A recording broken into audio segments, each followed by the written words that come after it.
عکس سلفی که موقع یادگاری، روز بارانی با ابر بهاری. امروز و صبح بالاخره تمام بود، ما به این لحظه ما که ثانیه شماری.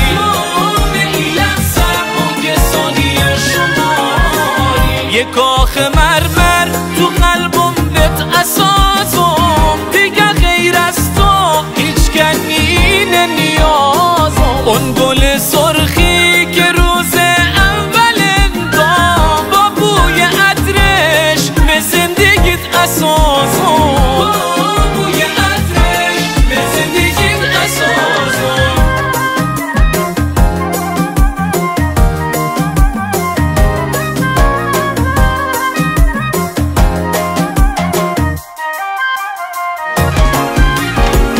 تو روحمت